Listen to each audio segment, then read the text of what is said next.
I'm just going to show you another island, I guess. What class is this? This is the Warrior. Okay.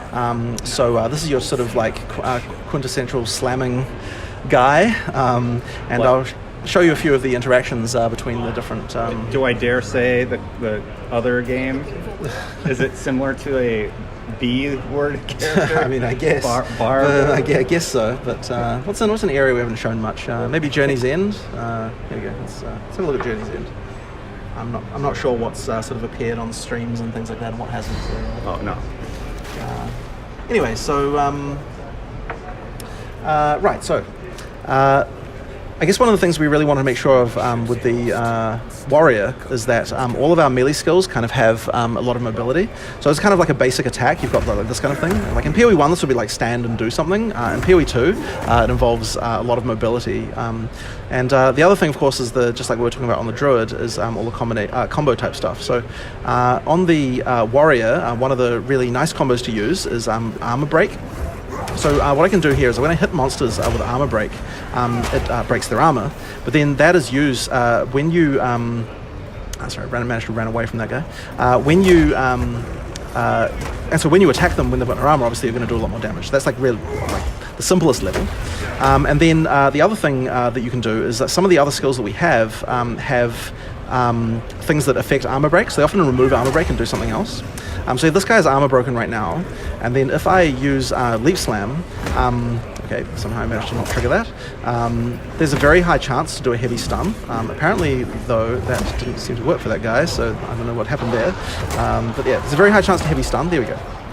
And that means that you can follow up with something that's much more slow. So an example of that kind of thing is we have a thing called Supercharged Slam, which lets you gather a bunch of rocks on your weapon and slam them. So if you just use it like a very short amount of time, you get like 2 slams. But the longer you hold it down, the more rocks gather up until eventually you can do like a ridiculous number of slams. So you want to be able to try and stun monsters, ideally, to be able to get that. So getting that, getting the Leap Slam, and then getting the Supercharged Slam is a good way to kill monsters. It probably wasn't worthwhile on these like random white monsters, but on a rare it matters a lot. The other thing you can do is Sunder. So if you Sunder on an armor broken enemy, so I'll just talk about, so Sunder when you normally use it, basically it's a very slow attack that does this like attacks on a line, and it's actually most useful when you have lots of monsters, because every time it hits a monster, it does a little ripple of damage. So if you use it on one monster, it's actually quite weak, but if you use it on a whole pack of monsters, then because the damage overlaps between each other, I'll just gather a bunch here, it absolutely annihilates them. And so this is a useful interaction, but if you armor break one of the monsters, then Sunder does 500% damage to that monster, and also it does 500% damage to all the monsters that get like from the little wave from those monsters as well. So that means that armor break Sunder can be a really useful way to do that. Another one we have here is a Warcry skill, so I'm going to use Infernal Cry. So Infernal Cry puts this little thing on the monsters, and then when you kill them, it causes them to explode, dealing damage to nearby monsters. So it's another kind of good pack clearer. But the other thing that it does is it gives you an exerted attack, which means that your next slam skill is going to do a lot of extra fire damage.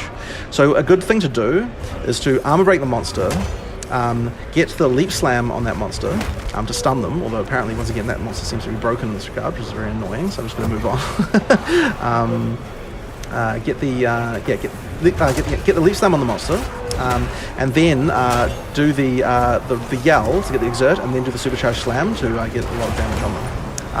So that kind of combo is what you'd be wanting to use if you're fighting a boss, and it's something that can really can really help.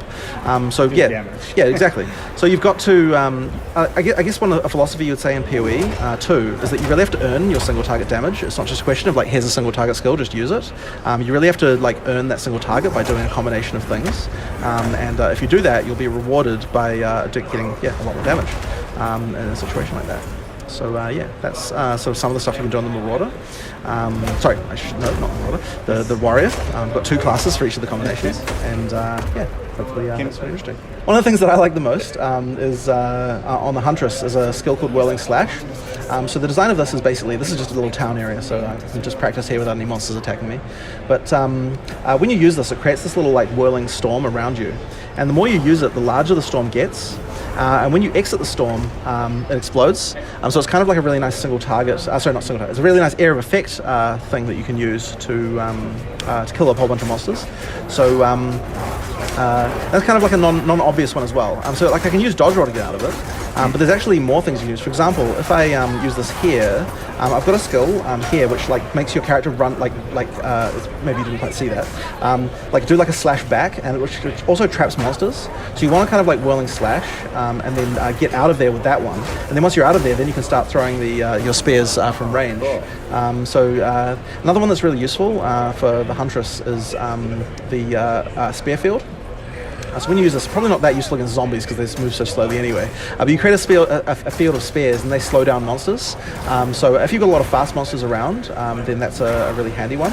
And then the other one that's kind of useful is puncture. So puncture can be useful for moving from one pack to the other. If I make this thing here, well, there's no other monsters nearby, so that's unfortunate. But effectively, it's a skill that lets you teleport towards monsters like this. And the further away you are when you use it, the more that you're going to bleed. The more that you're going to bleed them. So it can be quite handy to use, depending on the situation. So maybe if I'll sort of do this. So I'm going to create a whirling slash here. I'm going to go out of there, which traps them in, but I can go back in with the puncture to bleed, and then follow up with my more single target rapid assault skill, which has a nice ending damage thing there. So this guy's moving pretty fast, so I'll use Spear Field to slow him down a little bit, and then I can pre-prepare my whirling slash before he arrives. And then maybe like get them back like this, and then go back into the puncture, this kind of thing. So there's a lot of mobility to combat that you can achieve if you kind of know what you're doing, which I honestly don't really that much compared to some people on the team. Yeah. So I haven't done too much practice on this class.